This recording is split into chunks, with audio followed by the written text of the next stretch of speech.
Hi, this is Scott with eTrailer. Today we're taking a look at and installing our Blue Ox base plate for our 2023 Chevrolet Traverse. Our Blue Ox base plate is a really heavy duty setup.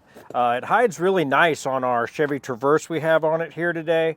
Everything's built really well on this, and I was really surprised at actually how heavy the metal is on this one. Another nice thing with this one, it's going to have your provisions for your wiring that comes out the front.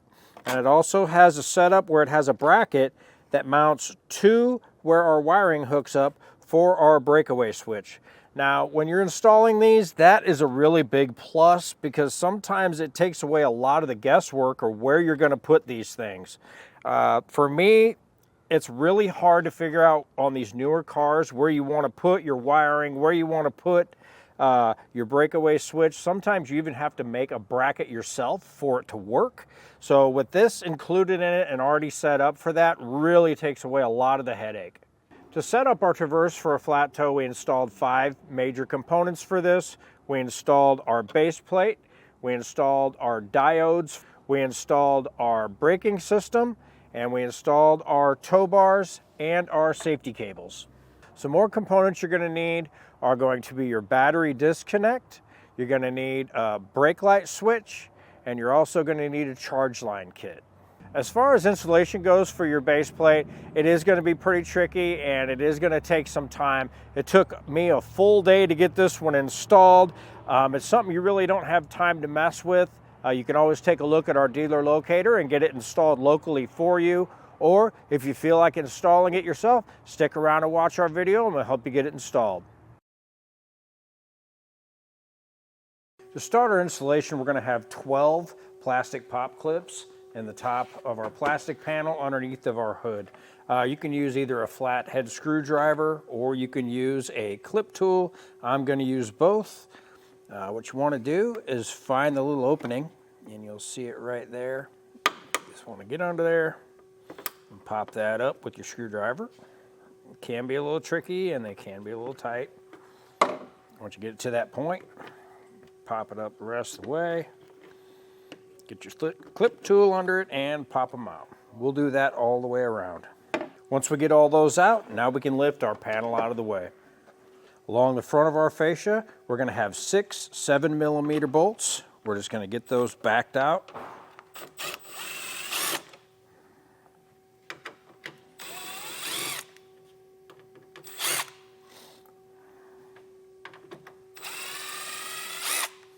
Now on the inside of our fender well, on each side we're going to have 5 T15 Torx bits. We're going to have to pop those out. I'm just using my angle bit driver. Makes it a little bit easier.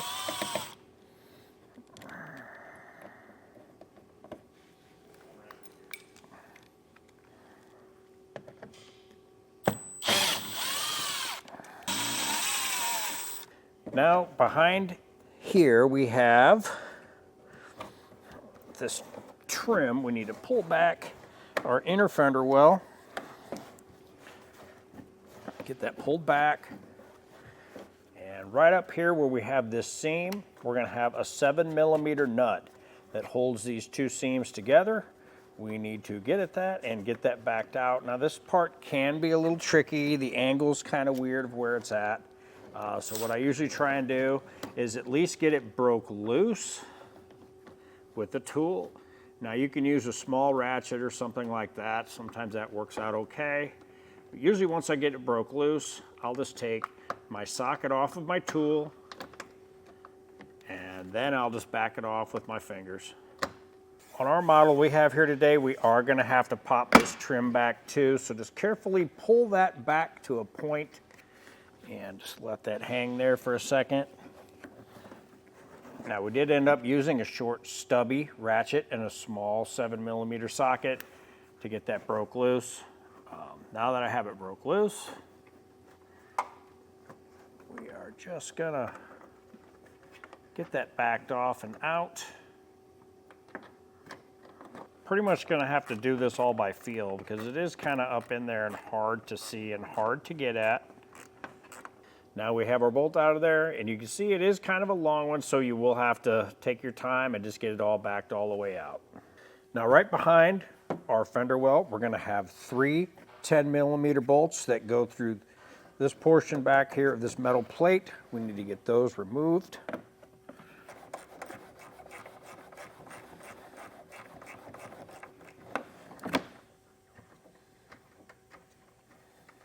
Once you get them so far, it's easier to just undo them by hand. Now on the underneath of our fascia, we're going to have 15 T15 Torx screws we're going to have to remove. So we're just going to start getting those taken out. We're just going to work from one side all the way over and across.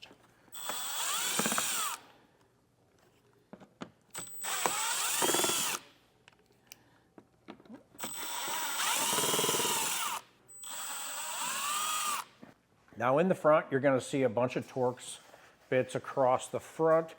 You don't want to take these out. We're going to take the 2 behind them out. You have one here and you have one here. Those are the only 2 we're going to be taking out.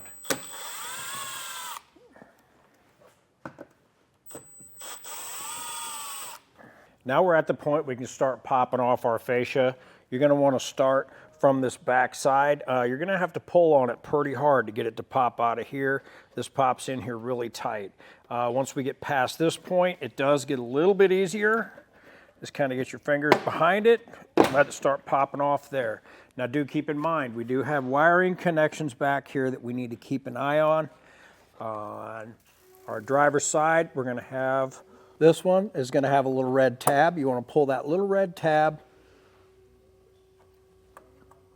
and behind the red tab, you're going to have that little black clip. You just want to push in on that and pull it out. Now on your passenger side, you're going to have another one of these connections that you had on your driver's side. And here you're going to have your connect. You want to push down on this real hard, and this tube part of this is going to come out. You want to be really careful with this. Anytime you take these apart, this is basically a connection for your camera, so you got to be real careful with that. They can get fragile through corrosion.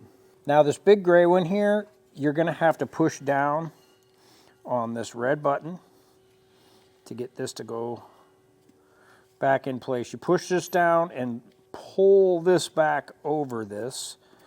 That's how you get that to work. Now we can move our fascia out of the way.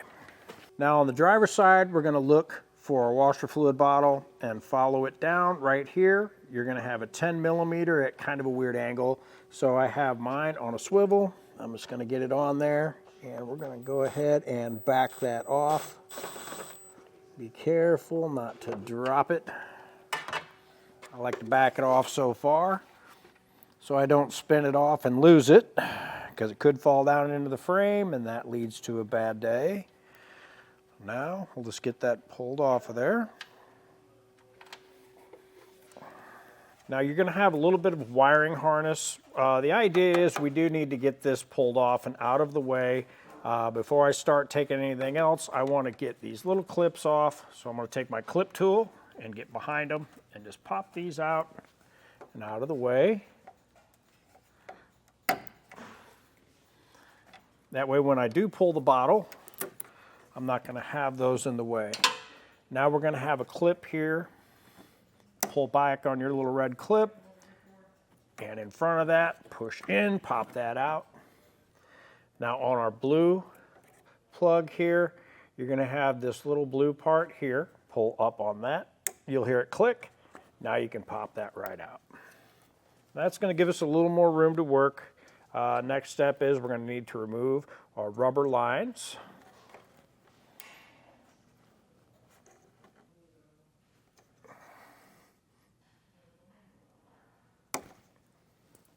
Now we did pull our lines out, and we did have a little bit of leaking coming out of these, so what we did, just put some bolts in there. Once you get some that fit, just kind of get them snug down a little bit, and you keep the leaking to a minimum. Now we're going to come back through, remove our 2 other 10mm bolts, and we can get our washer fluid bottle out of the way.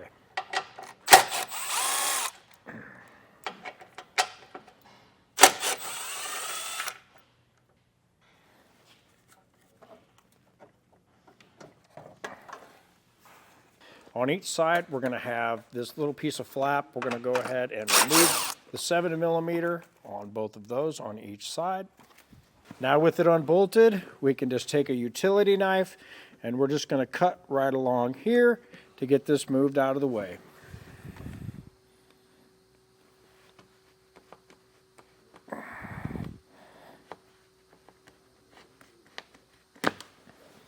Now we have these rods over in the front. We're going to remove those.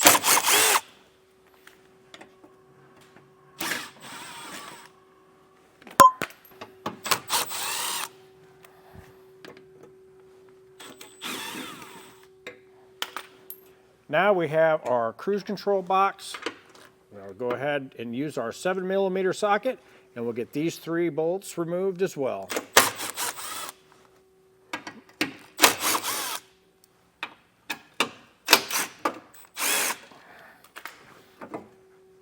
Now we'll just leave that there. Now we're just going to take a clip tool and get our pop clips out of the way.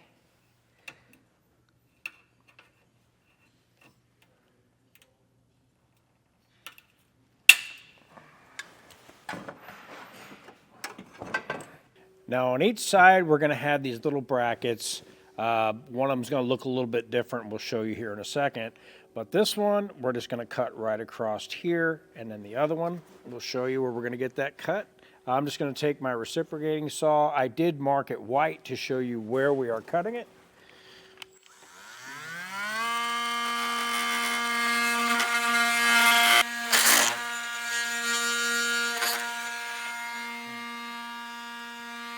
Now you can see where I put the white lines here on the edge of this bracket. We're going to need to cut that part off as well.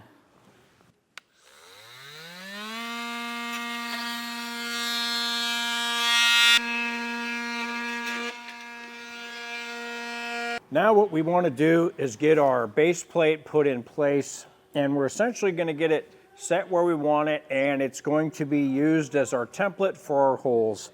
Now our holes in the front are the ones we're going to start with. We're going to drill these out through our base plate, and we're going to run those out to 3/8 with our drill bit. Now once we get our bolt through our one side, it does take a while to drill through this stuff. You're going to want to step up in your drill bits. You want to start small and then kind of work your way up, because this steel on these is really hard to get through. That's why we didn't show you a whole lot of the drilling process through this, because it does take a while, especially in this front part, because it is rather thick and double layered.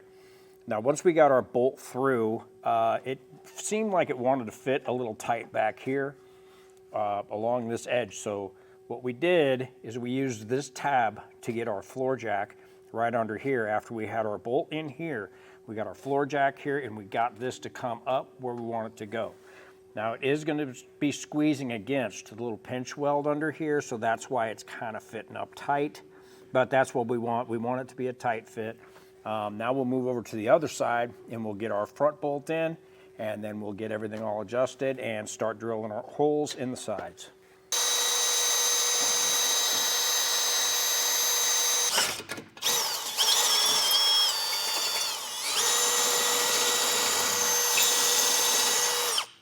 Now for your hardware that goes into the front, you're going to want to have Loctite on your bolt. You're going to want to take your split washer, go through, and then follow that up with your nylock nut. Now after we have the front holes bolted up, what I like to do is I'll get the back ones up here done on both sides before I do any of these other holes. That way what I'll do is I'll get everything to butt up, and since it'll kind of hinge back. So we'll get these back ones done, and then we'll come back through and drill the rest of our holes on both sides after we get these back ones bolted up and at least snugged up tight enough where everything sits flush.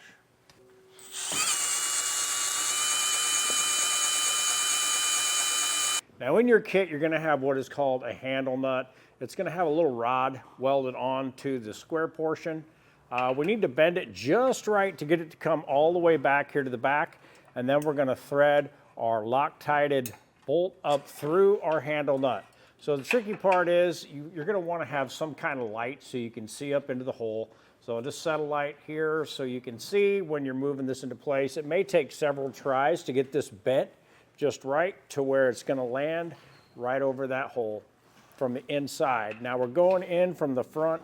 There is an access hole here in the front, and that's where we are going to with our handle nut. Now after we get our bolt with red Loctite on it into our handle nut, then we can just get it snug down. As you can see, we got it to flush up. So now we can continue on to the rest of our holes. Now everything's lined up where we want it to be. Now that we have the last of our holes drilled on the bottom, we're going to take our red Loctited bolts and we're going to have our washer. It's going to be against our base plate. We're going to go through our hole and follow that up with our nylock nut, and we're going to do that to the 4 remaining holes. After we have all of our hardware in place, we can come back through and torque down our hardware to the specifications listed in our instruction manual. Now after we have everything torqued down, we can just get rid of our handle nuts. There's a couple different ways you could do this. You can either wiggle them around until they break loose and pop off, or you can just pull them out a little bit here and then cut them off. I usually try and break them off because that way they're not in there rattling around at all. So.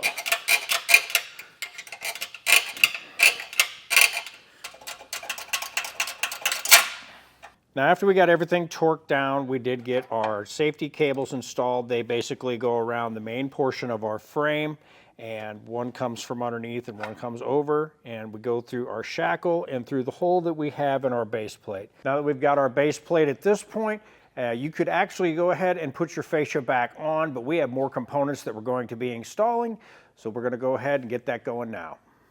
Now with all of our components in place, we have our fascia reinstalled. We have our cuts all placed in the front of our fascia where everything comes through. So we have everything all set up. And that was a look at our Blue Ox base plate for our 2023 Chevy Traverse. I'm Scott with eTrailer, and thanks for watching.